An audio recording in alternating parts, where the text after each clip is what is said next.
Alright, give me 1 second here. I want to make sure that my audio is going to work, as I usually do.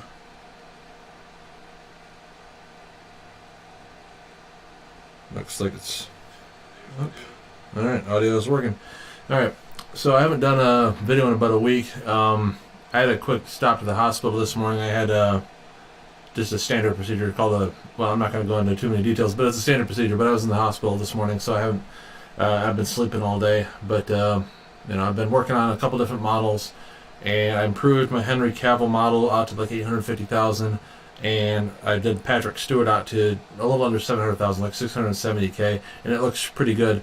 So I'm not going to hold up too long here. I'll show you Patrick Stewart. I know some people were requesting that, like I'm working on Scarlett Johansson, and that I make Scarlett Johansson a live model. I tried exporting it as it is right now, and it doesn't work very good, and it doesn't even fit my face correctly. It works, but not well. So I can show you how that looks, but as far as the quality of it, it's not good. But let's go ahead and we'll look at Patrick Stewart here. So give me 1 sec, and I gotta resharpen that up apparently. Yeah, like the facial expressions on it, it has a pretty good varied amount of stuff, so you can pretty much get any angle with Patrick, and it helps if you're bald like I am and kind of have the same thing going on with the shape of your head. So like it would look kind of weird if you had a bunch of hair probably, but some models work better for different people, obviously. Like like Henry Cavill looks kind of weird on me with no hair, and he's got a lot of hair. But that's the way it goes. But make it so I can't do Patrick's voice. I really wish I could do Patrick Stewart's voice, because this would be so much fun, especially if I could get like a Star Trek uniform or something for the top, or like do a green screen behind me and do like the Enterprise deck or something. Mr. Data. Like look at this thing has a lot of varied expressions. Like it kind of seems like the bottom lip's kind of fucking up. Like. Make it so, Mr. Data. Get me my tea, my Earl Grey hot tea. That's funny. Looks pretty good though. I'm pretty happy with the results of this. This could train a little bit longer, but my face set for Patrick Stewart is really good. This is almost 100% from the movie First Contact. I ripped that Blu-ray, and I mean the whole movie, he's in pretty much every scene, and it's all very high production value, good quality footage. For Scarlett Johansson, my face set of her is really good. I think you guys will like the results when I actually get the video put up. I'm just waiting a bit longer on it, because it just seems like it takes these models a while to learn the teeth pretty well. So it looks like a white strip instead of defined teeth on her right now. It's getting better, but it's just slow going. The same thing with Jim Varney. Like I'm trying to do Ace Ventura 2, and there's the scene where he's in the Rhino. Like if you guys have watched, there's a channel called Control Shift Face. He's probably, if not the best, one of the best deepfakers on YouTube. Fantastic stuff that he puts out. Guy has an incredible hardware that he uses, so that offers a little help. Like I have nice hardware, but this guy has way better than what I've got. And anyways, there's like a scene in Ace Ventura 2 where he's riding around in a fake mechanical rhino, and he gets locked inside of it and starts getting really hot, so he has to go out through the butt of the animal. Fake. It's again not a real rhino, and these people show up and think the rhino's giving birth, and he's like trying to climb out of it. It's a very funny scene, but I'm trying to do that with Jim Varney again, because what's funny is Jim Jim Carrey and Jim Varney, but he has a lot of crazy facial expressions. I ordered a Blu-ray of Ernest Goes to Camp, since the only footage I had of him was from Ernest Goes to Jail, and I'm going to try to probably add that to my face set if I'm not happy with the results pretty soon. It just seems like, again, like it's taking it forever to learn his teeth. Like everything else looks good, but the teeth look just kind of like, they're getting better, but it's really slow. That's already at like 550,000 iterations. That's a 512 resolution model with 512 auto-encoder dimensions, and it's still like just not getting the teeth. So it's very slow going. That said, so this is Patrick.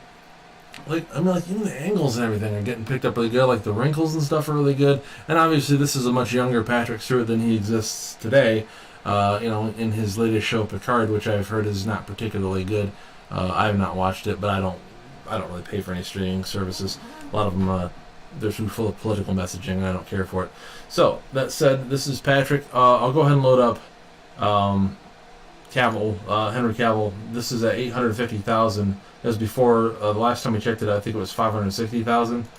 These have all been uploaded to my my Google Drive, which is in the description. So if anybody wants these files, they're available to anybody who wants them. So yeah, I mean, like again, like the side profile is still a little weird. Like the eye kind of goes like fisheye on you just a little bit, but I think it's better than it was before. Again, I have to keep looking at the screen. The camera's over here, the screen is over here. So like if I'm looking at the screen, it's how I look like I'm looking in the wrong direction. But like that got pretty sharp. The teeth look about right, you know. I don't have the number of you know. I probably should add more faces to this, but I have. It's a pretty good face set, but the one I did from Patrick Stewart is really, you know, really on point. So that's Henry Cavill again. Like I say, much improvement over what it was, but maybe you could use a little bit more time. And then again, this one was trained on my AMD card, and I can't enable certain. There's certain color transfer modes that I can't do with that card because of the DirectX 12 version of Deepface Lab. Doesn't have those options, so it still looks good. I think if I had trained it on an NVIDIA card, I'd probably have a little bit better results. I could use again the different color transfer mode, and there's like a what's called random shadows. I call them shadow tags. It just looks like a color, a dark shadow over the face in the source material, and it allows the model to learn shadows better. So different lighting conditions, it picks up better. That's why I think some of these other ones work. Like in this one, it's blended pretty good, but you know I think it could be better. But I'll show you the Scarlett Johansson one, but it's pretty horrific, and it may not run very well, so I think it pretty much tanks my frame rate down to... Yeah, let me see here.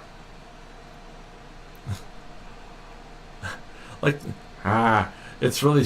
Yeah, I'm getting only like 20 frames a second with this because this is a higher resolution. I'm going to up the resolution to the appropriate level, too, in the Deepface Live setting from 224 to 352. Is what this is actually 352 model. It seems like the face is just too large. Like I've been trying to get it to fit properly, and it's like it doesn't want to. And this is also available on my Google Drive, even though it's not working very well yet. If you want to play with it, that's up to you. I wouldn't try to use it for anything special yet. It just doesn't look that good. But when I'm done with the video that I'm doing with Scarlett Johansson, which is putting her into Van Helsing on Kate Beckinsale's character, I will go back and train this against the RTM face set and get it properly trained for Deepface Live, and then maybe, you know, in a week or something we could try it again and see how much it's improved. But at this resolution, the problem is that hardware is just not doing a great job of keeping pace with the frame rate. You can see that I'm, well, maybe you can't see, but I'm getting about 18 frames a second. That's not ideal for the amount of money I have in this hardware to get 18 frames a second, but when the RTX like 4090s come out, you know, at the end of the year, stuff like this should be doable, I would think. At substantially higher resolutions like this, I'll have to go back and do all new models for everything all over again, or we'll get a higher frame rate. It'll be kind of cool to see some of this stuff in more like 60 frames a second instead of 30. That said, I guess if anybody has any questions, ask them in the comment section below. I did put the link again for my Deepface, for my Google Drive with all the DFM files in it. It's in the description of the video. So if anybody wants to download and play with any of these, they're all available. I've got like 12 up there now. So let me know if you have any questions. Otherwise, appreciate you guys watching the video. Please give it a thumbs up and consider subscribing to the channel, and we'll see you guys again in the near future. Thanks.